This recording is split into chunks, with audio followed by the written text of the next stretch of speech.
Hello, my name is Adriana, and for today's presentation on PowerPoint, I will be discussing the garbage can process and the iron triangles policy models. So for the garbage can policy models, it involves what goes inside the policy process. The garbage can is presented because it can be well stated that a lot of the stuff that goes into the policy process sometimes comes out messier than what goes into a garbage can. The garbage can policy model demonstrates a way of thinking about how the policy process works. It's an original model of decision making and problems and solutions. The triangle policy models of the iron triangles involve the assumptions that agencies that are political entities seek to create and consolidate their own power base. An iron triangle relationship results in passing narrow policies that benefit a small segment of the population. The interests of the agency's constituency program groups are met, while the needs of consumers, the general public, are passed over. And here we can see the iron triangle. We can see that bureaucrats are involved, as well as politicians and legislators, and the pressure, the donor groups.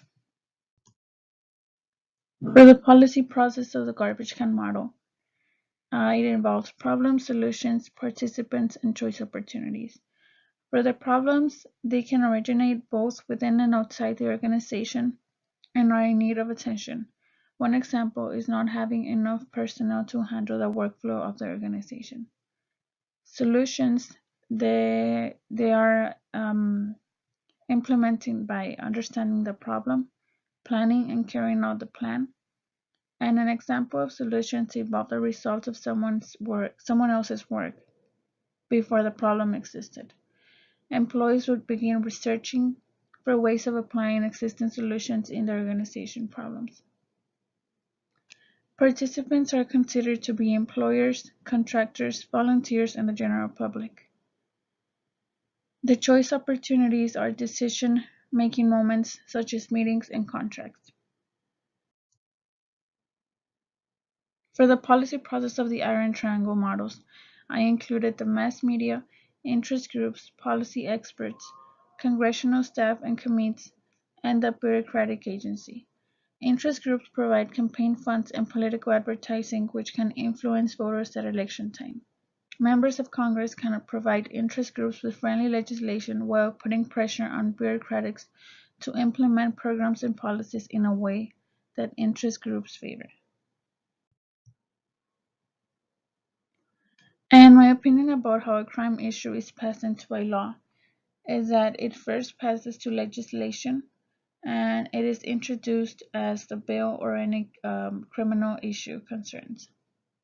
It's then passed to the committee action, which involves a hearing, and then it passes to the floor action, which the bill is voted on. It's later forwarded to the conference committee. Members from each house form a conference committee and meet to work out the differences. And then it is forwarded to the president. The bill is sent to the president for review. A bill becomes a law if signed by the president or if not signed within 10 days and Congress is in session. And then the result is that the bill becomes a law. So this is the steps that a bill becomes a law, but I'm pretty sure that a crime issue will become a bill and then it can be passed into becoming a law.